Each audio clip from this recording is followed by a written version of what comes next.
마치도록 노력했으면 좋겠고, 주택보호 적용 대상 물건이 주택인데 이 주택을 건설하고 건설 후 공급 할 때 적용을 하자는 겁니다. 그래서 공급해가지고 국민의 주거 안정을 도모하자.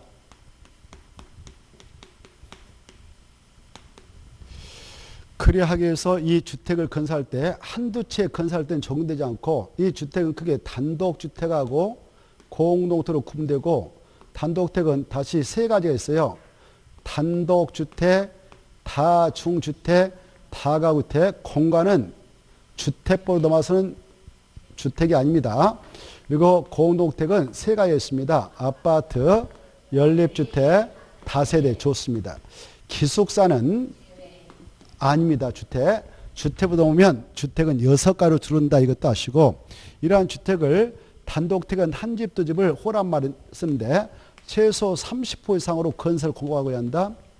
공동주택은 세대 말 쓰는데 30세대 이상 대규모로 건설 공급해야 한다. 그때는 그걸 건설해서 공급하는 자를 주택건설 사업주체하고 그 자가 이런 주택건설 사업을 하겠다라고 할 때는 사업계획서를 작성하고 그걸 작성해서 제출을 통하여 승인을 받습니다. 그걸 사업계획 승인을 하고요.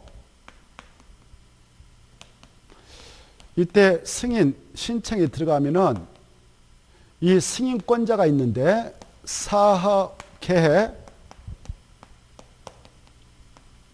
승인권자께서 60일 내에 검토해서 승인을 결정해서 알려줍니다. 그래서 만약 승인으로 나갔다, 사업, 계획, 승인, 고시가 있었다. 그러면 법적으로 바로 사업에 이제 착수할 수가 있는데요. 이때 착수 기간은 몇 년을 두고 있을까요? 오, 좋아요. 조용한 줄 알았더니 알고 계셨네요. 자, 난 잠자고 있는 줄 알았는데 다 듣고 있었네. 자, 5년 맞습니다. 대단하시네요. 그래, 건축법은 건축가 받고 2년, 공장은 3년, 착수 기간 1년 이내 범위에서 연장하고 이런 거 했는데 주택법은 5년이다. 이거 정말 맞아요. 중요하고 5년에 착수를 하게 되는데요.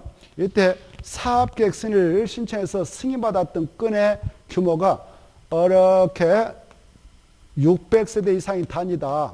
그러면 한 번에 건설 분양할 때 미분양 속출하면 자금줄이 여기 묶여버리거든. 그럼 부동할 수가 있어요. 그래서 바로 이걸 109, 209 나눠서 공구별로 구분해서 주택을 건설 공급해 나가도록 하겠습니다라고 승인시장에서 승인 고시 받으면 109는 5년에 들어가야 되고 그리고 209는 2년에 들어가면 된다. 이렇게 하십시오. 알겠죠?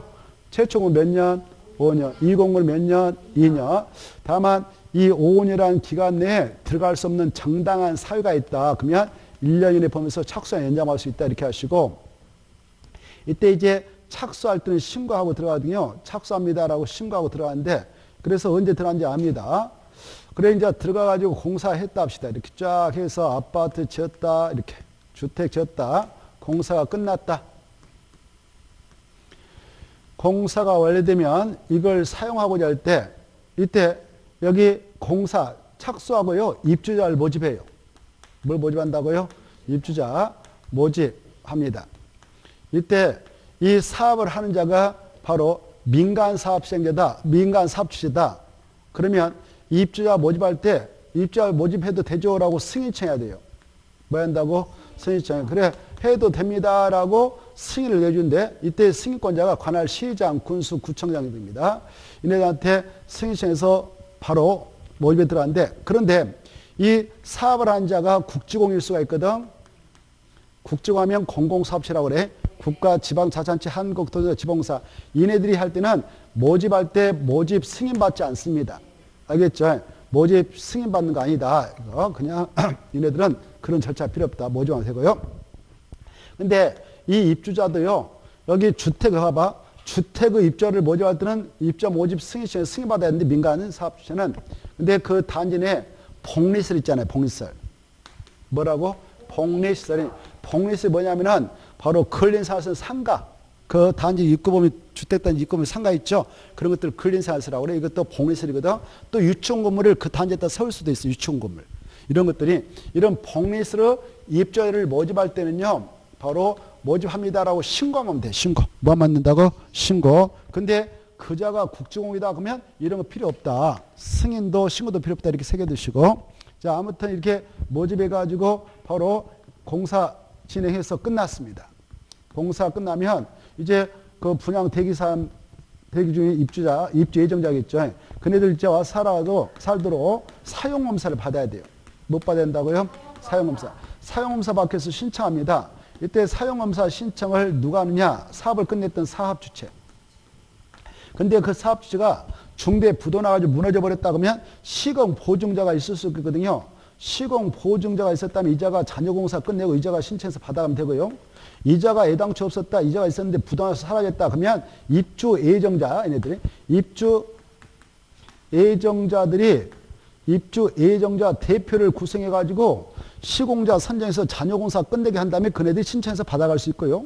또 이 공사를 맡아서 지금 하던 친구가 시공자인데요.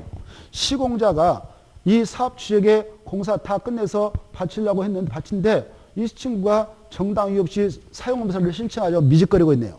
법적으로 시공자가 직접 사용검사 신청해서 사용검사를 받아가도 됩니다. 이렇게 사용검사 신청에 들어갈 때에 누구한테 하느냐? 사용검사권자한테 합니다. 사용검사권 누구냐면은 그 단지 소집이 하나 시면 시장, 군이면 군수, 구면 구청장, 제주도면 특별자치도사, 세종시면 특별자치시장. 이네들이 사용검사권자예요. 그네들한테 사용검사 신청하면 며칠이면 답이 나오느냐? 오, 대단하시다. 15일 맞습니다. 15일. 그래, 15일에 상검사를 만약 오케이 해서 이렇게 했다 합시다. 사용검사를 내주면 이제 그 입주자 들어와서 사용하면 되죠. 그런데 이 공사가 진행될 때 이렇게 일단 한동 완성 또 한동 완성 아직 다 끝나면 멀었어. 그때 이게 완성된 부분만 사용하고 싶다. 그때는 바로 임시 사용 승인을 신청할 수도 있어요. 뭘 신청할 수 있다고요? 임시 사용 승인을 신청해서 임시 사용 승인 받을 수 있는데 이때 임시 사용 승인은 주택의 경우는 단독택은 한 동, 두 동, 공동택도 한 동도 이렇게 용어를 쓰거든요. 주택권 사업은 동별로 공사가 끝나면 임시 사용 승인 신청해서 임시 사용 승인을 사용할 수 있고 이 주택권 사업 중 대공동택은 아파트 한 동만 세우더라도 500세대 1000세가 들어가는 큰 동이 있단 말이에요. 그런 것들은 세대별로 공사 끝나면 세대별로 임시 사용 승인을 신청해서 받아갈 수 있다. 이렇게 하세요. 뭔 별로도? 오, 좋아. 세대별로. 그리고 이 주택을 건설하기 위해서 대의를 조성하게 될 때, 이 대의를 조성을 하게 될 때 그 면적이 1만 종부터 이상이다. 그럴 때도 바로 사업 계획서 작성해서 이렇게 해서 승인신청해서 받는데 이거 공사가 다 끝나서 사용하고자 함에 있어서 통째로 다 끝나면 사용검사 신청해서 사용검사 받아서 사용하면 되고 주택을 건설하면 되는데 이 사업장이 커서 1구에 2구에 나서 구역별로 공사가 끝났다 그러면 구역별로도 임시 사용 승인받아서 주택을 건축에 들어가도록 사용을 인정하고 있다. 이렇게 알았어요. 대지 조성사업은 구역별로 공사가 완료되면 임시 사용 승인 받아갈 수 있다. 이렇게 알아주십시오. 이런 내용을 기록하고 있는 것이 주택법. 이런 내용을 이제 하나하나 체크를 해보자 이겁니다. 먼저 용어 정의에서 여러분들은 주택의 뜻을 꼭 아실까? 자, 교재 보시면 주택이란 말이 나올 겁니다. 넘어가서 보면 주택의 뜻이 460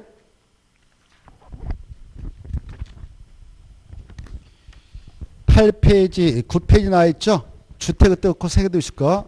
이 주택이라고 하는 것은 세대의 세대원이 장기간 독립된 주거생활을 영위할 수 있는 그런 구조로 된 건축물 전부 또는 일부가 그렇게 돼도 주택이라 되는 거예요. 근데 이 주택에 부속되어 있는 이 토지, 주택의 개념에 포함될까, 제될까? 오, 이거 가지고 두 번 냈어요. 부속된 토지가 없으면 어떻게 주택이 나오겠습니까? 그래서 부속된 토지도 주택을 구성하는 중요한 부분이니까 주택의 개념에 포함된다. 그리고 이 주택은 크게 단독하고 공동 구매한다. 이거 받으시고 이때 단독은 세 가지 했다. 단다다, 공동택세가 있다. 아연다. 이렇게 좀 알아주십시오. 그 뜻은 우리가 건축법 시행령 공부할 때 했으니까 통과해도 돼요. 알겠죠? 그 다음에 밑으로 내려가서 민영주택이 나오고 넘어가서 구민택이 나오는데 이것도 꼭 알아주셔야 돼요. 이 주택이라고 하는 거, 그 주택 보면 크게 단 아니면 공이 있어요. 이것도 바로 다시 자금에 의해서 두가 나눠요. 국민주택이냐 민영주택이냐 이렇게. 여기 보세요. 그래서 이 민영주택이라는 것은 이런 것들이 다 민영주택이 될 수 있는 거예요. 이것들이 다 국민주택이 될 수 있는 거예요. 알겠죠? 그래서 다중주택도 국민주택이 될 수 있어. 아파트도 국민주택이 될 수 있어요. 이해되죠? 그러면 국민주택이 뭐고 민영주택이 뭐냐? 먼저 민영주택이라는 것은 뜻이 그래. 국민주택 등을 제한주택. 그러면 국민주택이 아니면 다 민영주택이에요. 민영주택은 무엇을 알아야 정확하게 뜻이 드러나냐? 국민주택을 알아야 민영주택 뜻이 드러나겠죠. 뜻이 그러니까 민영주택은 국민주택을 제한 주택이다. 그러니까 그러면 국민주택을 알아야 되고 이 국민주택은 무주택 세대 원액에만 공급하게 되는 아주 공공성이 강한 주택이에요. 누구에만 준다고요? 무주택 세대 원액에만 공급을 하도록 규정합니다. 그러면 국민주택이 뭐냐? 이건 중요하니까 이건 어떤 일이 있어도 머리에다 넣고 이해하고 들어가야 돼요. 바로 이런 경우 수가 있다라고 되어 있죠. 국가가 지방자치단체가 그 다음에 바로 이 국가가 지방자치단체가 그리고 한국토지공사 지방공사 이네들이 이렇게 건설했어. 건설 뭐였다고요? 건설했는데 그렇다고 해서 무조건 국민주택이 되는 거 아니에요. 이네들이 건설한 주택 중에서도 바로 국민주택에 해당하는 것만 국민주택 규모에 해당하는 것만 무엇에 해당해야 된다고요? 국민주택 규모에 해당하는 것만. 네? 규모. 그러면 국민주택 규모가 뭐냐 이거 아셔야 되겠죠? 또 바로 국가가 지방자치단체가 가지고 있는 돈이 있어. 이걸 재정이라고 그래. 이 돈을 갖다가 이렇게 건축했어. 계량했어. 계량. 건축하던 계량했던 그런데 이 계량했던 주택 중 역시 국민주택 규모에 해당하는 주택만. 알겠죠? 무엇에 해당한 것만? 국민주택 규모. 그리고 또 이 국가 지자체 재정에 따라 이 주택도시 기금법에 따라 적립되고 있는 주택도시기금이 있거든. 이 기금을 정부에서 설치 운영하고 있는데 이 돈을 갖다가 이 자금을 지원받아서 건설하든 계량하든 그런 주택으로서 국민주택 규모에 해당하면 국민주택이 되는 거예요. 알겠죠? 이때 이제 국민주택 규모의 뜻을 알아야 되겠죠? 국민주택 규모가 뭐냐? 그러면 이렇게 수도권, 서울특별시, 인천광주, 경기도를 수도권이라고 그래. 수도권은 바로 이 단독택은 단독다가 호라말 썼죠. 단독택은 호, 공동택 세야만 쓴데 이때 1호 1세당 주거 전면이 무조건 얼마여야 되냐? 85. 그렇죠? 비수도권 중 도시역도 무조건 85 중퇴해야 돼. 그것만 국민주택을 하는 거예요. 그리고 수도권도 아니고 비수도권 중 도시가 아닌 읍면적은 최대 100종부터 이하까지를 국민주택 규모로 주택한다. 이걸 알고 계셔야 돼요. 그러면 보세요. 국가가 수도권에서 건설한 주택이에요. 그런데 주거 전용 면적이 100이다. 국민주택일까 아닐까? 아니, 그럼 뭘까? 민영주택이야. 오, 좋았어. 대단하시다. 그럼 이제 됐어. 여기까지 하면 됐어요. 자, 좋았어. 그걸 꼭 아시고 그 다음에 이제 나머지는 통과해도 되겠고 오른쪽에 넘어오셔서 동그라미 3번. 이 세대 금융 공동택 올해 시험에 출제가 되기로 약속된 상태니까 이건 꼭 알아두셔야 되겠다. 알겠죠? 세대 금융 공동택 꼭 알아주셔야 됩니다. 자, 그거 보면은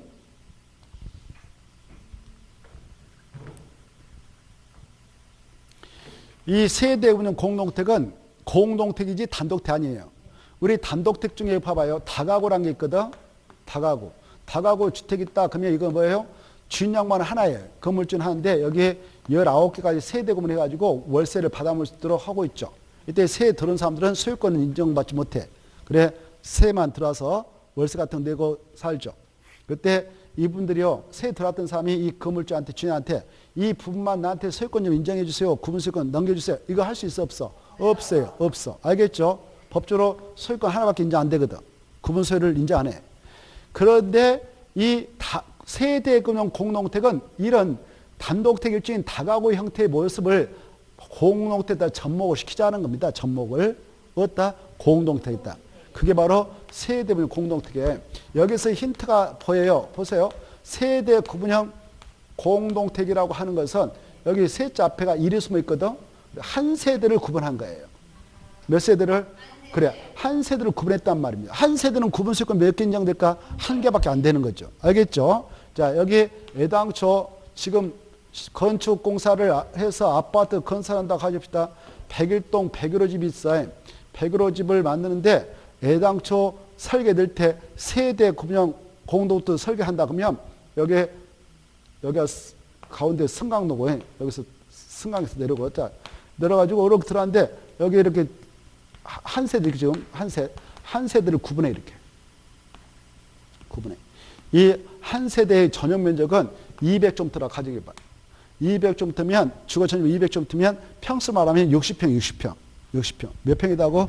60평. 그래 60평짜리를 지금 한 세대로 꾸며서 분양하려고 하는데 이걸 구분해. 그걸 세대분 공동태라고 그래. 이해되죠? 그래 애당초 이렇게 건설할 때 이렇게 배치할 수 있어. 그러면 이때 이걸 각각 세분된 공간마다 6평으로 한다. 그러면 몇 개까지 쪼갤 수 있을까?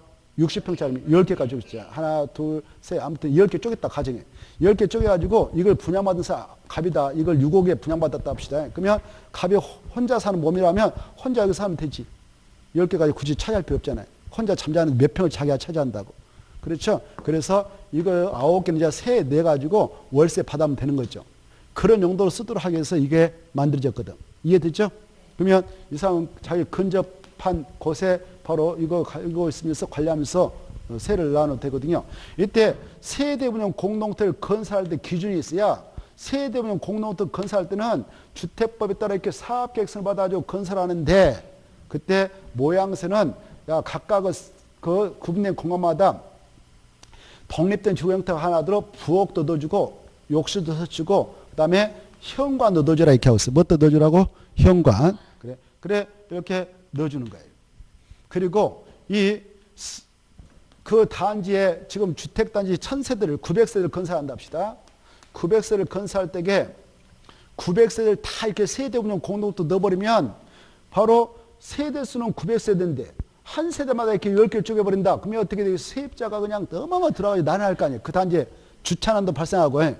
그러면 한 세대를 10개를 쪼개버렸다. 그러면 900세대를 10개 쪼개면 어떻게 될까? 와, 엄청나네. 9,000세대 맞나요? 그냥 믿고.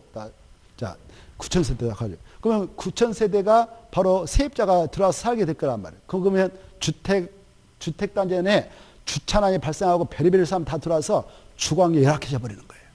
알겠죠? 그래서 우리가 무슨 다 하면 안 돼 이거. 하면 안 되고 이 단지에 900세가 들어간다면 900세대 3분의 1까지 넣어라 이렇게 하고 있어. 이게 중요해. 얼마까지만요? 3분의 1. 그리고 이 3분의 1의 이 면적이 그 단지 900세대 전체 주거 전용 면적 대비 그것도 3분의 1 넘지 말라 이렇게 하고 있어. 알겠죠? 네. 그리고 얘네들 새 들어와서 사는 사람들 중요하면 눈치 안 보고 독립된 주거 형태가 하나도 현관, 욕실, 부엌, 방 넣어준대. 근데 이 갑이란 사람이 바로 60닮은 할머니였어. 할머니는 아니네. 요즘 60살은 그냥 아줌마라고 할까? 그냥 아무튼 여사님이라고. 여사님. 좋은 말 써야 돼. 여사님. 그래. 여사님이 있는데 여사님이 이렇게 큰 건물을 가지고 있었어요. 이거요. 구분 세대의 공동태. 이거 아까 상당히 비싸게 사는 거예요. 세입자 9명 받아가지고 월세 한 달에 이거 각 한 명당 바로 50만 원씩 받는다 합시다. 그러면 5, 9, 45, 50만 너무 싸네. 60만. 60만 원 받아서 6, 9, 54, 540만 들었죠? 이런 상태인데 갑자기 여사님이 남자를 만났어. 혼자 살다가. 이 남자는 89세요. 할아버지. 그런데 이 사람 돈이 엄청 많아요. 보니까 400을 가지고 있어. 400. 혼자 살아. 혼자. 또 이 사람도. 그래서 이분이 그래. 자기야 다 쫓아버려. 이거 월세 540만 아무것도 아니다. 나한테 돈 엄청 많아. 나 죽으면 네가 다 가져 이 돈. 그래서 둘이 살자 해서 알았어요. 다 보낼게요. 그럼 어때 통합해서 이용할 수 있도록 해야 있죠. 그래서 언제든지 내부 변경 형태로 이 벽은 경량 구조의 벽을 넣는다든가 언제든지 통합 하나로 연결을 넣어야 돼. 설계할 때. 알겠죠? 그게 나옵니다. 언제든지 통합 이용할 수 있도록 연결을 넣는다든가 경량 구조의 벽으로 넣어야 된다. 이렇게 하십시오. 알겠죠? 자, 그 다음에 이제 봐보세요. 이때 여기 아까 그냥 새 나눴을 때 여기에 새 들어 사는 사람이 오, 나 이거 정말 좋다. 이거 편하고 좋다. 이거 쪼갰으니까 얼마 안 되겠지. 주인한테 이것만 나한테 팔아요. 1억에 이렇게. 이게 지금 6억에 분양받았다. 이것만 그냥 내가 비싸게 1억에 살 테니까 말죠. 이거 구분 소유 할 수 있어 없어? 없어. 그래서 안 됩니다. 그래야 돼. 알겠죠? 이게 중요해. 구분된 공간마다 구분 소유는 할 수 없다. 이걸 꼭 아시고. 그 다음에 이 주택을 이렇게 건설하는데 900세를 넣는다. 그러면 이 세대수가 몇 세인에 따라서 여기다 집어들 복리수로 크기도 달라져. 뭐 복리수인 경로당 같은 거, 또 어린 오터 같은 거, 또 부대수인 주차장 같은 이런 것들이 다 달라집니다. 주택 건설 기준에 관한 규정에 따라서 세대수가 몇 세인에 따라서 그 크기가 달라지거든. 그럴 때 이렇게 세대 그냥 공동토로서 만들어짐으로 말미암아 이렇게 10개로 쪼개졌다. 그때 10세대로 계산할까? 그냥 세대 구분과 관계없이 한 세대로 계산할까? 그래. 주택건설 기준 등에 관한 규정을 정해서 아까 그런 것들을 설치에 들어가려고 할 때는 이것은 세대 구분과 무관하게 한 세대로 계산한다. 여기까지 알면 끝이야 이거. 간단하죠? 할 게 없죠? 키포인트는 뭐예요? 구분사는 할 수 없다. 하나. 3분의 1, 3분 넘으면 안 된다. 이게.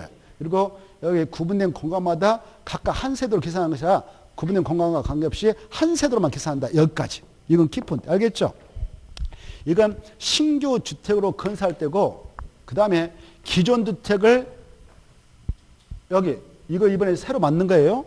만들 때 이렇게 한 거예요. 근데 과거에 일산에 지금부터 30년 전에 1기 신도시 만들 때 1기 신도시 만들 때 그 당시에 우리나라 가족 구성들 보면 남들 대가족도 많았어.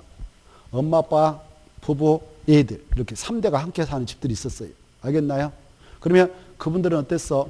주택 여러 개 사기 힘들잖아요. 그 하나 받아서 같이 사는 게 낫겠죠? 그리고 방을 이렇게 5개 만들어요. 그래서 여기 엄마 아빠 모시고 부부 살고 얘기들 이렇게 넣으면 되죠. 그래서 평수가 커요. 일산의 일기 신도시 보면 50평, 60평, 막 70평 이런 거 수두룩해. 근데 그때 이제 30년 세월이 흘러서 애들 다 키워서 독립 결혼해서 보내버리고 엄마 아빠가 살고 계셨는데 모셨는데 엄마 아빠 돌아가시고 부부만 살고 있잖아요. 부부 중에서 또 연세 많으신 배우자 한 분 돌아가실 수도 있고 그러면 혼자 살 수 있죠? 자식들 나가고 독립해서 그러면 너무 크잖아요. 그래서 이분들이 요구했어. 이 기존의 공동택을 이런 식으로 좀 세대 구분 공동택 해가지고 월세 좀 받아먹게 해주세요. 이렇게. 알겠나요? 그래서 그걸 세대 운영 공동 설치 기준 해가지고 이거 건설이 아니야. 설치 기준을 법에서 마련해서 법적금을 제공하게 됩니다. 그건 작년 제정돼 만들었어. 알겠죠? 이때 그러면 기존 것을 이거 봐보세요. 여기가 지금 복도 그 엘리베이터 내려오는 입구에 여기 들어와요. 출입문 있어 이 집에. 이때 세대 운영 공동터를 기존 것 설치하려고 한다. 그때는 몽땅 여기다 세대를 구분할 수 없잖아요. 구조적으로 보니까. 그렇죠? 그래서 야 기존 세대까지 포함해서 2개까지만 넣을 수 있다. 이렇게 그게 중요해. 기존 세대에서 포함해서 몇 개까지 쪼갤 수 있다고? 2개. 막 9개, 10개 안 돼요 이건. 그게 키포인트야. 그래서 봐보세요. 그러면 겨우 입구에 있는 방 하나 독립시켜가지고 여기 구멍 뚫어서 독립된 출입문을 만들어줘야 돼 이때. 뭐 만든다고? 독립된 출입문. 그리고 여기 방 당에 있고 욕실 부엌도 하나 만들어줘야 돼요. 이 의무사항이에요. 그렇게 한다면 해라 라고 법에서 허용하게 됩니다. 이때 기존 세대에서 다 몇 개까지만 할 수 있다고? 아니 기존 세대 포함해서 이거 2개 이거 2개잖아. 이거 해서 2개 되잖아. 기존 세대 포함해서 몇 개까지만? 2개까지만. 그래. 이렇게는 되겠다 이겁니다. 그랬을 때 여기 봐보세요. 그러면 아까 이 단지에 지금 이 주택단지에 900세대가 이미 살고 있어. 30년부터. 그때 900세대 모두 다 이렇게 2개씩 기존 세대하고 하나 만들어서 2개씩 만들어버린다. 그러면 그 단지에 900세대인 것이 1800개로 늘어버리잖아요. 그쵸? 그러면 또 뭐가 발생? 주차난이 발생 엉망이 되죠. 그래서 야, 그거 다 안 되고 그 단지 900세대 중 바로 얼마까지만 허용하느냐? 10분의 1까지만. 얼마까지만? 10분. 900세대의 10분의 1이면 얼마예요? 90세대죠? 90세대를 먼저 하면 끝이야. 누가 했든. 알겠죠? 근데 여기 봐봐요. 그 단지 지금 900세대라고 가정했다. 근데 10동이 있어. 그 단지에. 몇 동 있다고? 10동. 10동이니까 1동, 2동 해서 10동이 있는데 각 동의 모양새가 90세대, 90세대. 몇 세대다고? 90세대. 이 평수가 큰 집이어가지고 90대가 구성되어 있어. 그러면 아까 900세대 중 10분의 1만 해라고 했잖아요. 너무 안 된다고 그랬죠. 그때 101동 사람이 누가 하니까 쭉 따라 해버렸다. 그러면 90세 다 차버렸잖아요. 이거 안 되는 거예요. 각 동에서는 3분의 1 넘지 말라 이렇게 하고 있어요. 얼마 넘지 말라? 3분의 1. 이게 중요한 거예요. 알겠죠? 그래. 전체는 얼마 넘지 말고 10분의 1. 각 동별에서는 얼마 넘지 말고 3분의 1. 그러면 여기 1동 사람이 먼저 했는데 90세대 중 30세대가 했다면 남은 못하는 거예요. 이해됐죠? 자, 이거 알면 끝이야 이제. 끝났어. 자, 기존 세대 포함해서 몇 세대 쪼개라? 2세대. 그리고 전체 그 단위 내 전체 세대 대비 얼마 넘어간다? 10분의 1. 각 통별 얼마 넘어간다? 3분의 1. 이 정도를 알아주시면 훌륭합니다. 그러면 문제 나면 맞히게 됐다. 꼭 알아주세요. 이제 금방 했던 것에서 나옵니다. 한 문제. 그 다음에 이 도시 생활형 주택 있죠? 도시 생활형 주택 보고 계셔요? 이것은 언제 도입했느냐면은 도시형 생활형 주택. 도시형 생활주택은 이명박 정권이 도입했어요. 그것다 써네. 이명박 때 도입. 언제 도입했다고? 그래, 이명박 대통령이 도입했는데 그때 매년 출제했어. 매년. 왜? 자기 정권에 도입하면 하거든. 지금 바뀌었어, 안 바뀌었어? 이명박 대통령 하고 있어, 안 해? 안 해죠. 그러니까 출제될 가능성이 높아졌겠어. 적어. 그러나 이 출제원이 또 그때를 생각하면서 낼 수도 있어. 그래서 일단 키포인트는 3개 잡고 갑시다. 도시형 생활주택은 3가지 요건을 갖춰야 돼. 첫째, 300세 미만일 거. 보고 계셔요?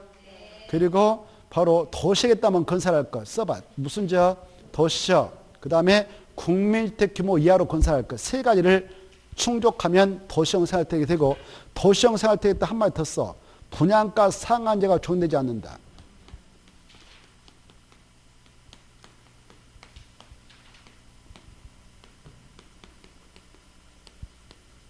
그래, 이명박 대통령실에 이거 특혜 준 겁니다. 야, 이것 좀 많이 만들어서 팔아라. 우리가 대신 법적으로 너네들 사업성 높여주겠다. 분양가 높게 정해서 팔아 먹어버리라. 이렇게. 알겠나요? 왜? 이건 주로 역세권 근처에 있는 땅을 구입해서 건축했거든. 그래서 분양가 상한제를 적용한다 안 한다? 적용되지 않는다. 이걸 꼭 알았어요.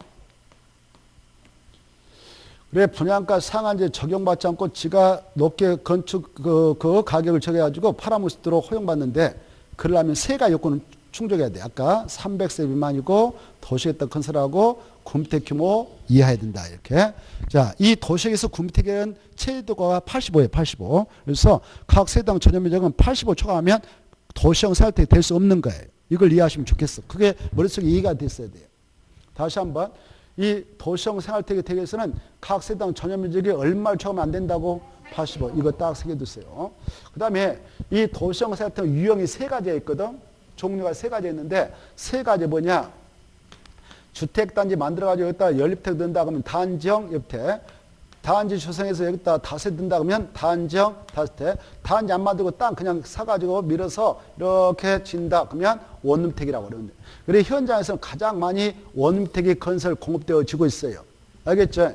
그래, 여기 연립택, 단지형 옆택, 단지형 다세택은 각 세대마다 방 2개씩 넣어준 거예요. 근데 원룸택은 방 하나 넣어준 거예요. 차이가 있어. 알겠죠? 자, 이때 또 이명박 대통령실이야 이 단지형 연립, 단지형 다세택을 도시형 생활주택으로 만들 때에는 인센티브 주겠다. 원래 연립 다세는 주택으로 쓰는 층수가 4개층 이하밖에 안 되는데, 야, 이걸로 만들면 5층까지 져. 이렇게. 그래도 그냥 아파트를 하지 않겠다. 알겠죠? 몇 개까지 지을 수 있다고? 5개층까지 알아주시고. 이제 그런 것은 시험에 나올 동 말동하고, 나온다면 도시형 생활주택 중 원룸주택 알아야 돼. 무엇을 알아야 된다고? 원룸주택. 이것만 딱 하면 돼요. 나올 가능성도 제가 봤을 때 그런데, 왜냐하면 정권이 바뀌어가지고 별로 안 좋아해. 뭘 정권이랑 다 그래요. 출제원들도 정권 속성을 감안해서 출제하지 그냥 무조건 하는 거 아니에요. 바보들이 아니거든. 아무튼 그래도 보겠어요. 이 원룸주택이라고 하는 것은 이 요건을 갖춰야 돼요. 그 요건 중 방 하나밖에 안 들어가니까 각 세대당 전용 면적은 50제곱미터 이하로 해라. 이게 핵심이에요. 얼마라고 해라고? 50 찾았나요? 그걸 딱 머리에다 넣어야 돼요. 그리고 각 세대당 전용 면적이 35제곱미터 미만이면 욕실, 부엌을 제한 나머지 공간 꼭 하나를 만들어야 돼, 공간을. 다만 30제곱미터 이상이면 2개 공간으로 해도 된다. 이게 키포인트입니다. 보고 계셔요? 그거 모르면 꽝이에요. 하나만 해. 그리고 각 세대는 절대 지하층에서 하지 말라. 이 정도 봐주면 되겠어. 지하층은 바로 햇빛이 안 들어가가지고 주거 공간으로서는 최악의 조건이 돼요. 곰팡이 생기고 그러면 사람 금방 위험합니다. 여러 가지 바이러스가 코로 들어가거든. 곰팡이란 균이잖아요. 균. 그래 지하에는 햇빛이 안 들어오니까 습게 차서 바로 곰팡이 많이 생겨요. 그래서 절대 지하층에다 넣지 마라 이렇게 법에서 규정합니다. 지하층에다 만들어서 주택을 팔아문다 그러면 산 사람 누구겠어? 결국 없는 사람은 없는 사람 사겠죠. 싸게 그거라도 사가지고 들어가서 살라고. 그러면 그 사람들 건강 누가 챙기냔 말이에요. 그래 없어서 그래 서급해 죽겠는데. 그래서 절대 지하층에다는 지하에는 각 세대는 절대 지하층에 설치 말라라고 규정합니다. 그거 알아주십시오.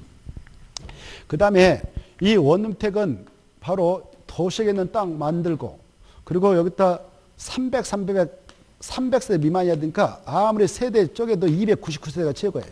미만이니까. 그리고 각 세대당 전이면 아까 50제곱미터 이하라고 했죠? 50제곱미터. 이렇게 하게 되는데 이거 분양을 했건만 미분양을 속출해가지고 100세대 남아버렸다. 그럼 이거 관리해야 될 거 아니에요? 그래서 관리인을 보내려고 하는데 이 관리인이 가족이 4인 가족이다. 애들까지 있어서 이렇게.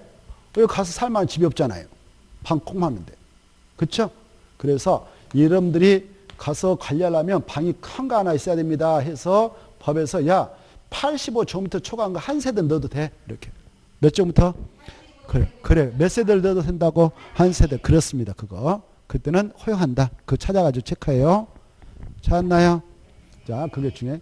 그래, 이 도시형 생활택인 원룸택을 칠 때는 85제곱미터를 초과하는 한 세대는 함께 건축해도 된다. 이 정도를 받으세요. 넘어가시고, 그 다음에 413페이지 5번에 부대설하고 봉해설을 구분해서 꼭 알아주십시오. 부대설, 봉해설 찾았나요? 거기에 부대설 중 다 보지 말고 수업 시간에 체크하면 주차장, 관리사무소, 담장, 주택단지, 도로 끝. 다른 거 보지 말고. 2번 봉해설, 1번 어린이노트, 그린생활설, 유치원, 주민노설, 경로당 끝. 다른 거 보지 말고. 찾았나요? 넘어가요. 넘어가시면 475페이지가 나올 거예요. 리모델링. 예. 이 리모델링은 꼭 시험에 나오니까 잘 봐두실 필요가 있습니다. 리모델링은 꼭 시험에 나온다. 리모델링은 지금 리모델링 앞에다 주택법 이렇게 써놔요. 지금 우리가 무슨 법을 하고 있는지 알아야 할 거 아닙니까? 그래, 그따 써놔요. 그거 볼 때마다 나는 주택법에 리모델링을 보고 있다. 이렇게. 우리가 건축법을 공부할 때도 공부했죠? 건축법에서 리모델링은 리, 증, 대, 개, 개까지 나왔어. 개. 증축, 대수용, 개축. 근데 주택법은 바로 리, 증, 대로 끝나요. 대. 개축은 들어가지 않아요. 알겠죠? 그리고 이 건축법은 건축물을 리모델링하는, 건축물의 용도가 29가지나 있었잖아요. 근데 주택법의 리모델링은 주택 중에서도 공동택만 적용하는 거예요. 엄청 차이가 크잖아요. 주택 중에서도 뭐만? 공동택. 그래, 이 공동택은 두 세대 이상이 함께 사용하는 공간이 있어. 그걸 공용부분이라고 그래요. 공용부분. 공용부분. 뭐라고 한다고? 이런 공용부분이 있기 때문에 누가 혼자서 이거 손댈 수가 없는 거예요. 법적으로. 그래서 이 부분을 합의하에 리모델하자 이겁니다. 알겠죠? 그래, 단독택은 주택법상 단독택은 집주인이 알아서 고쳤으니까 그건 여기서 적용하지 않아. 주택법상 리모델링은 무슨 주택에 대해서 적용한다고? 공동택 이렇게. 그리고 행위는 두 가지 있다. 대손하고 증축. 개축 아니다. 이걸 구분하십시오. 자, 그리고 거기 이제 리모델링, 주택법에서 리모델링 꼭 시험에 나오는데 이렇게 보세요. 이 공동택이라고 하는 게 아까 아파트도 있고 연립도 있고 다세도 있다고 했죠. 이거 건설할 때 그 세대수가 30세대 이상이다. 그러면 주택법상 이렇게 해서 사업계획서마다 건설해요. 그리고 30세대 미만이다. 그러면 건축법상 건축주로서 건축법상 건축허 받아가지고 건설해서 사용 승인받고 분양해서 팔아먹든 자기가 이용하다 그러는 거예요. 세대수에 따라서. 알겠죠? 그때 이 공동택 바로 주택법 따라 탄생되어 사용할 때는 사용검사 받아야 되고, 건축법 따라 이것 받아서 끝날 때는 사용승인 받아서 사용하는 거예요. 용어가 좀 달라요. 알겠죠? 그리고 아까 말씀드렸다시피 일정한 경우는 임시 사용승인 받아서 사용할 수도 있는 거예요. 못 받아서 임시. 그래 이제 이 공동태 만들어서 사용하는 방법은 세 가지 경우수가 있어. 사용검사, 사용승인, 임시 사용승인 받아서 사용할 수 있어요. 이때 사용하게 되면 노화되죠? 기능이 쇠약해지죠? 노화학적 기능 향상을 위해서 크게 고치자. 이걸 대수사. 또 확장공사해서 이용하자. 증축. 이걸 리모델링 합니다. 알겠죠? 자, 이때 그 주택법상 리모델링 할 때는 좀 사용하고 고쳐야 돼. 그래서 경관수를 법에서 규정하고 있어요. 야, 공동택 대수인 리모델링 하려면 10년 지나야 돼. 증축 15년 지나야 돼. 이렇게 규정합니다. 몇 년? 10년, 15년. 알겠죠? 다만 이 시도조례에서 15년 이상 20년 미만을 범위에서 따로 정하고 있으면 그 기간이 차야 돼. 그래야 증축할 수 있어. 이 증축은 세 가지 경우수가 있어. 바로 이 기존에 15년째 분양받을 때 각 세대한 전용 면적이 근데 평이란 말 써서 안 되지만 20평짜리 했다. 20평. 전용 면적이 20평 약 60제곱미터죠. 조그마한 거예요. 그랬을 때 하고 85제곱미터 또 초과하는 경우도 있어. 그 큰 것이 있고 적을 수가 있는데 이때 이렇게 기존의 전용 면적이 너무 좁다. 그러면 복도이면 복도 다 털어버리고 확장공사 할 수 있어. 이걸 수평증축이라고 그래요. 수평증축. 뭐라고 한다고요? 수평증축이. 이렇게. 이때 수평증축 할 때는 기존 주거 전용 면적 대비 얼마 이내까지만 가느냐. 원칙은 얼마냐. 거기 봐보세요. 30%. 얼마요? 30. 그래 기존의 전용 면적이 100이었다 그러면 100에 30은 바로 130까지만 키울 수 있는 거예요. 기존의 전용 면적 85제곱미터 미만이었다 그러면 40은 가지고 봐주는 거예요. 이렇게 크게 좀 키우라고 봐두시고 그다음에 이제 이런 것은 그냥 참고로 읽어보시고 세대수 증가도 할 수 있어. 뭐 할 수 있다고? 세대수 증가. 이거 보세요. 원래 그 단지의 아파트가 15년 이내 공급될 때에 10층으로 끝났어. 이번에 리모델링 공사할 때 돈이 많으라서 야 우리 각 세대당 1억서 되는데 1억 갖고 부족하니까 여기다 올려가지고 이거 만들어서 분양에 팔아먹자. 그 돈 버텨서 같이 쓰자. 이렇게 할 수 있거든. 이걸 수직증축이라고 그래. 뭐라 한다고요? 수직증축이. 이때 수직증축은 허용되는데 이때 기존 층수가 15층 이상이다 그러면 몇 개층가 열리시냐? 3개층. 15층, 14층이야. 내컨대 그러면 2개층. 보고 계셔요? 자, 이때 이렇게 함으로써 세대수 증가형 리모델링 있게 돼. 세대수 증가 리모델링 있게 됩니다. 그때 세대수 증가는 기존 세대수 대비 15%까지만 가능해. 그러면 기존에 그 단지에 100세대 있다면 15세대가 제일로 많은 거예요. 1000세대면 150세대 하고 끝나는 거예요. 그걸 15%라고 그래요. 몇 퍼센트라고? 15%. 자, 그리고 공용 부분은 그 공동택 내에 경로당 같은 걸 공용부라고 그래. 이런 것들은 별도로 이렇게 세울 수가 있어. 별동증축. 여기까지 알아주시겠어. 이때 문제는 세대수 증가가 있게 되면 봐보세요. 세대수 증가가 있게 되면 그 주변에 있는 도로가 사람 수가 많이 그 단지에서 생겨서 차량이 증가할 거 아닙니까? 교통량이 증가해서 도로가 문제가 발생할 수 있어. 그에 대한 대안을 미리 준비하되 그래서 정책적으로 준비해야 되는데 그런 취지에서 수립해서 시행하게 된 것을 리모델링 기본계획이라고 그래. 뭐라 한다고요? 리모델링 기본계획을 한다. 그래 가로 2번 보면 리모델링 기본계획은 세대수 증가인 리모델링에 하여 도시가 매일 이주수의 집중 등 이것들 체계로 관리하기 수립하는 계획이다. 이렇게 돼 있죠. 이 리모델링 기본계획은 539페이지 써놓으세요. 539페이지 보다 구체로 확대해서 거기에서 체크를 하고 오겠습니다. 535페이지 찾았나요? 539페이지 미안해요. 539페이지 찾았나요? 거기에서 몇 가지만 체크하고 넘어오겠는데 539페이지 보면 리모델링 기본계획은 수립권자가 특, 광, 대도시장이다. 그네들은 몇 년마다 수립하느냐? 10년 단위로 수립한다. 이렇게 돼 있죠. 그거 받으시고 그 다음에 밑으로 내려가셔서 동그란 2번 대도시가 아닌 시장은 세대수 증가 리모델링에 따른 기본계획 수립이 필요하다고 인정하면 도의사 인정하면 그때는 수립해야 되지만 그런 말씀 없으면 수립하지 않아도 돼요. 그 다음에 나머지 통과하고 넘어가면 바로 수립 절차가 나옵니다. 시립 절차 보면 이 특별시장, 광역시장, 대도시장 이네들은 14 이상 주민에게 공람시켜야 됩니다. 그리고 지방에 여기 있는데 지방의 의견 듣기 위해서 이 개관을 보내면 며칠의 의견 시합니까? 30일. 그걸 가지고 한번 출제했어요. 14하고 30일을 가로쳐가지고 가로 안에 들어갈 수치로 옳은 거 이렇게 한번 출제한 바 있으니까 가볍게 받으시고. 동그라미 5번 보세요. 동그라미 5번이면 특광 대도시장 몇 년마다 타당성 검토 그 결과 반영해든가 5년마다 이렇게 받으십시오. 오른쪽 넘어오셔서 증축형 리모델링 나옵니다. 오른쪽 넘어오시면 자 이때 증축형 리모델링은 몇 년이 지나야 가능합니까? 아까 15년이죠. 15년이 지났기 때문에 골격이 썩을 수가 있어요. 노화돼 가지고 잘못 붕괴됩니다. 공사할 때. 그래서 야 증축형 리모델링 할 때는 안전진단을 실시하라 이렇게 하고 있어요. 뭐 할 때요? 증축형 리모델링 할 때 그거 하나 딱 봐두시고 넘어가 봐요.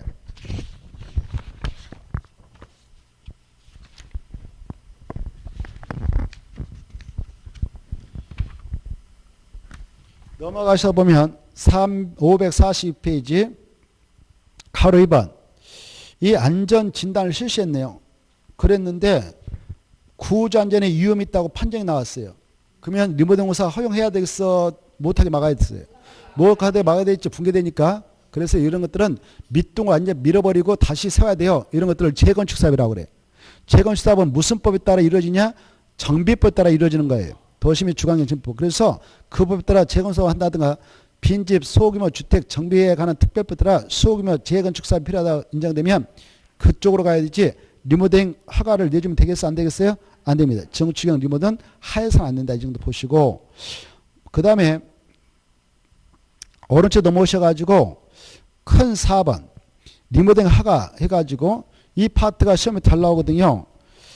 만약 리모델링을 진행한다면 허가를 받아야 돼요. 못 받는다? 허가. 그래 허가 받을 때 누구한테 가느냐? 시장수 구청장한테 갑니다. 보고 계신가요? 그래 이때 시장수 구청장에 갈 때 그냥 갈까? 서류 준비해야 될까? 서류 준비해야 돼요. 어떤 서류냐? 그 박스 안에 보면은 그 단지의 입주자, 사용자, 관리체. 입주자는 주택의 소유자를 말하고 사용자는 세입자를 말하고 관리처는 소유자를 말해. 관리사무장. 이네들이 연대해가지고 할 때는 전체 동의가 필요해. 줄 거예요. 입주자 전체 동의를 받아야 돼요. 잤나요? 그리고 2번 리모델링 주택자를 만들어서 리모델링 주택자를 추진할 때는 바로 밑에 주택단지 전체를 리모델할 때는 전체 구분수자 및 의결권은 각 75% 이상의 동의와 각 통별 구분수자 및 의결권은 50% 이상의 동의 받고 한 동만 리모델한다. 그때는 밑에 줄 동을 리모델할 때는 그 통의 구분수자 및 의결권은 얼마? 75% 동의를 받아서 되면 리모델 허가를 받아야 합니다.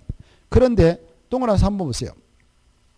입주자 대표 측에서 나서 가지고 할 수도 있거든. 그럴 때는 주택단지 소유자 얼마의 동의가 있어야 리모델 허가를 받아갈 수 있냐? 전원. 그래 한 명이라도 받는다면 무산되겠죠? 쉽지는 않을 겁니다. 그래서 일반적으로 리모델링 주택지를 만들어서 리모델링 공사를 추진하고 있다 이렇게 생각하면 좋습니다. 자 다시 앞으로 가셔가지고 앞으로 가셔서 476페이지 사업주체 해가지고 2번 주택조합이 나올 거리요. 찾나요? 476페이지 주택조합. 이 주택조합이 꼭 한 개 나오는데 이 주택조합은 종류가 몇 개 있는가? 3개. 지역, 직장, 리모델링 있다. 꼭 아십시오. 특히 이 지역 주택조합은 바로 9가지 지역을 편제해 놓고 있어요. 그걸 지역 주택조합을 결성할 수 있는 하나의 지역으로 묶어놨는데 그걸 좀 받으세요.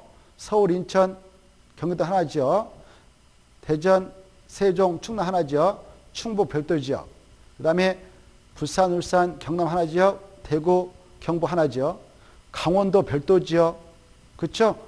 제주특별자치도 별도 지역, 그 다음에 그 강주, 전남 하나 지역, 전북 별도 지역 이거 딱 받으십시오. 그래서 총 몇 가지로 편제해 놓고 있냐? 9가지. 이걸 좀 짝짓게 해서 알아주시고 그 다음에 이 리모델링 주택조합은 공동택 소유자가 그때 줄 거예요. 공동택 소유자가 리모델링해서 설립한 조합이다. 이거 단독이 아니라 공동주택 그거 하나 받으시고 나머지 통과해야 돼요. 넘어가서 보시면 바로 478페이지가 나올 겁니다. 478페이지 보면 이제 주택법상 주택을 건설해 나가는 절차상 사업주가 나오는데 사업 주체 중 여러 가지 나오는데 통과해도 되고 넘어가 봐요. 넘어가서 보면 483페이지가 나올 겁니다. 483페이지. 주택조합이 나와 있죠. 이 주택조합은 꼭 함정을 출제해야 되니까 주택조합에 대해서는 철저하게 정리해야 됩니다. 그 중에서도 그렇다 지역 주택조합에 특히 관심을 많이 가져야 돼. 지역 주택자. 지역 주택자. 알겠죠? 그 중에 뭐가 제일로 중요하다고요? 지역 주택자. 그래. 이게 올해 꼭 함정 시험에 나오기로 또 약속되어 있는 상태니까 지역 주택자은 나오기만 하면 눈을 번뜩 뜨고 정리 잘 해주셔야 됩니다. 자, 그 주택조합에서 종류는 아까 보았으니까 통과하고 넘어가서 보면 484페이지. 484페이지. 크게 지역 주택조합이 있고 직장 주택조합이 있고 리모델링 주택조합이 있는데요. 이때 지역, 직장, 리모델링 주택조합을 설립할 때 어떻게 하냐? 설립할 때 이거 다 받아요. 못 받는다고요? 설립 인가 받습니다. 이때 인가권이 누구냐? 그 주택조합을 만들고자 하는 지역을 관하고 있는 시면 시장, 군이면 군수, 구면 구청장, 제주면 특별자치도지사, 세종시는 특별자치장. 이네들 5명 나올 때마다 다 쓰지 않고요. 약조로 시장, 군수, 구청이라 해요. 주택법에서는. 알겠죠? 그래서 시장, 군수, 구청장한테 설립인가를 받으면 됩니다. 그런데요. 여기 봅시다. 이 지역 주택조합은 무조건 만들려면 설립인가 받아야 돼. 리모델링 주택조합도 무조건 설립인가 받아야 돼. 근데 직장 주택조합은 두 가지 경우 수가 있어. 설립인가를 받아야 되는 경우가 있고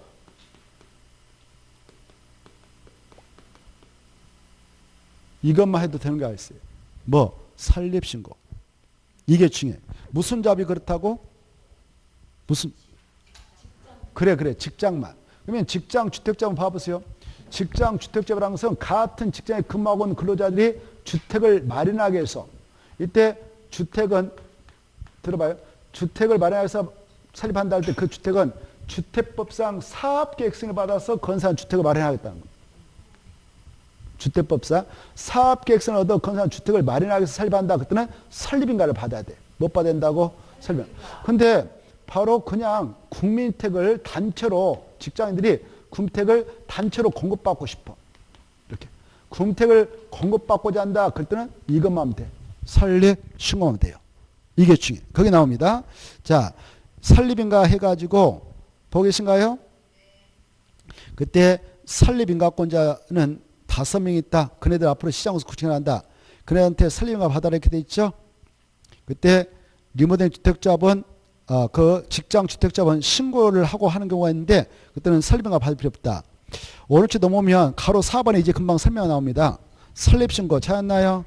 자, 거기 보면 국택을 공급받기 위해서 그때 체크 직장 떠남이 그랬더니 신고하면 된다 이렇게. 자, 오른쪽에 넘어왔는데 가로 4번 1번. 자, 그게 중요해. 나머지 그 다음에 A쪽 봐봐요. 다시 A쪽으로 가셔서 A쪽 아직 안 넘어왔어요. A쪽을 보시면은 A쪽 자, 이 동그라미 3번 보십시오. 이 지역하고 직장 주택자를 설립하고자 인가를 받고자 할 때는 연가 신청서에다가 다음 세를 첨부해서 시장수 구청에 내라 이렇게 되어 있죠. 동그라미 3번. 설립인가 신청할 때는 기업 창립청의 회의료 조합장 선출 통해서 조합원 전의 자필로 연면 조합기하 조합원 명부 사업 계획서 8번 해당 주택에서 대지 80% 이상에 해당하는 토지의 사용권은 거기에 이번에 개정됐어요. 사용권은 확보 찾았나요? 확보할 때 확보 여기다 확보하고 15% 이상의 소유권을 확보해야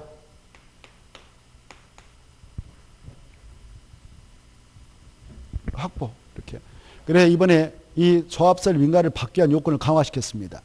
사용권을 얼마 확보하고요? 오 그래. 그 다음에 아예 소유권도 일부 확보해야 돼. 몇 퍼센트 이상? 15분 이상. 그래야 조합설립인가 신청하면 인가 내주 있다라고 요건을 강화시켜 버렸습니다. 이번에 그거 받으시고 이제 금방 이것은 무슨 조합 설립인가 신청 낼 때냐? 지역하고 직장. 리모델링 달라요. 리모델링 아니고요. 알겠죠? 근데 이제 조합 목적을 달성해서 끝냈어. 그래서 조합주택 만들고 분양하고 끝났다. 그러면 해산하거든. 3번 봐봐. 오른쪽에. 3번. 해산인가를 낼 때는 뭘 첨부하느냐? 우리 다 정산해서 끝냈습니다라는 정산서가 들어가야 돼. 정산서. 뭐가 들어야 한다고? 그래. 정산서는 설립인가 신청서 낼 때 내는 겁니까? 해산할 때 합니까? 오, 그걸 구분하면 돼요. 다시 왼쪽 봐봐요. 왼쪽에 설립 요건에서 동그라미 1번 조금 전 했던 건데 이 조합 설립인가를 받으려는지 안 할 때 주택조합 설립인가를 받으려는지 안 할 때 주자 앞에다 말을 써봐요. 주자 앞에다가 지역 직장 써봐요. 지역 직장. 오른쪽에 왼쪽에 설립 요건에서 설립 요건에서 토지의 사용 권호 확보 옆에 있죠. 그때 주택조합 설립인가를 받으려는지 안 할 때 주차 앞에다가 지역하고 직장 두가 있어요. 지역하고 직장 주택조합 설립인가를 받으려는 자는 주택건설 대지 80% 이상에 해당하는 토지 사용권을 확보하고 거기다 똑같이 써놔요. 확보하고 15% 이상의 소유권을 확보. 이렇게 이게 추가됐어요. 그렇죠. 동시. 사용권도 확보해야 되고 15% 이상의 소유권도 확보해야 돼요.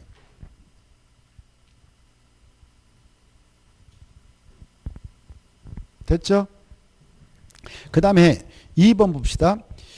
조합원을 모집한다. 조합을 모집할 때는 지역, 직장, 주택조합을 모집하는데 리모델링 주택조합은 공동토지자들이 결성하니까 조합 모집할 일 없어요. 리모델링 주택조합을 지한 주택조합 할 때 주자 앞에다 또 써봐. 지역, 직장. 지역하고 직장, 주택조합은 조합 설립인가를 받는 날부터 사용검사 받는 날까지 계속해서 다음 요건을 모두 충족한 자여야 된다. 어떤 자를 조합원으로 모집하느냐?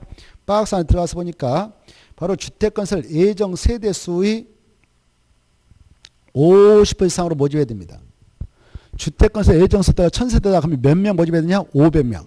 그런데 만약 주택건설 예정 세대수가 30세대다 그러면 그것을 50% 15명이죠? 그거 안 돼. 2번 봐봐. 최소가 20명이어야 돼. 최소가 몇 명이 된다고? 20명. 이걸 꼭 받으세요. 박스 안에. 그때 주택건설 예정 세대수를 계산할 때 그 안에 분양주택이 있고 임대주택이 있는데 임대주택은 포함되느냐 안 되느냐? 그거 나왔죠. 제외돼. 그래. 주택건설 예정 세대수 계산할 때 임대주택 건설 공부하는 세대수는 빼고 분양을 하게 될 세대수 계산해서 그 1000세대다 그러면 1000세대의 50% 이상인 500명 이상을 조합을 모집해야 돼요. 오른쪽 넘어오셔서 이제 바로 나머지 통과해도 되고 486페이지 조합원 자격.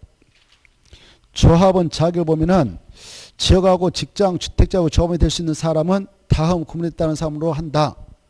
다만 조합원이 어떤 A라는 사람이 있었는데 돌아가셔가지고 자식이 상속을 받아서 넘겨받았다 그러면 그 자식은 조합원 자격요건과 무관하게 무조건 조합원을 인정해 줍니다. 그래 지역, 주택자, 조합원 자격요건 있죠? 기억하고 니은. 기억, 니은. 주택이 하나도 없는 그런 지역민도 85제곱미터 이하인 주택 한 채를 가지고 있는 지역민이 세대주도 들어올 수 있어요. 그리고 니은 오늘 지역주택자가 결성하고자 인가 신청한다면 그날 기준에서 소급해서 몇 개월 이상 계속 거주했던 사람이냐? 6개월 이렇게 받으시고요. 그 다음에 여기는 안 나왔지만 다른 지역 주택자, 다른 직장 주택자 조합으로 가입되어 있지 않아야 돼요. 알겠죠? 그것 좀 생각해 두시고 2번에 직장 주택자분도 무주택자인 직장인도 들어갈 수 있지만 85제곱미터 이하인 주택 한 채를 가지고 있는 직장인도 가입할 수 있는데요. 다만 이 중에 국민주택을 공급하기 위해서 직장 주택자로 개설할 때는 무주택자만 들어갈 수 있지 유주택자는 절대 될 수 없다. 그 다음에 리모델링 주택자부 설립인가에서 오른쪽에 설립인가 요건이 있습니다. 리모델링 주택자부를 결성하고자 설립인가 신청서 낼 때는 결의증명서 내야 돼요. 뭘 내야 한다고요? 결의증명서.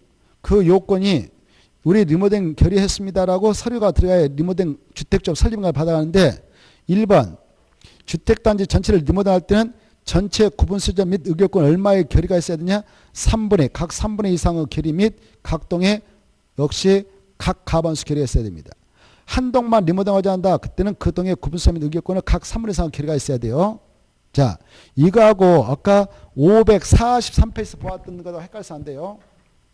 543페이지에서는 이 리모델링 허가를 받기 위한 요건이 있어. 거기는 리모델링 주택자 만들어가지고 우리 리모델링 공사 들어가려니까 허가 좀 내세요라고 할 때는 거기에 있는 것이고, 이것은 리모델링 주택자 만들기 위한 요건이, 알겠죠? 조합을 만들기 위한 요건이 이건 차이가 있다. 그리고 여러 가지 서류가 들어가야 리모델링 주택자 설비가 내준데 그 중에 박스 안에 두 가지만 봐요. 박스 안에 두 가지가 뭐냐? 대수선을 하려고 한다. 그때는 얼마의 시간이 흘러야 되냐? 10년. 증축은 몇 년 지나느냐? 15년. 시도 조례가 정하고 있으면 15년 이상 20 미만의 연수가 차야 된다. 이거 가볍게 받으시고 넘어가요. 넘어가서 가로 4번.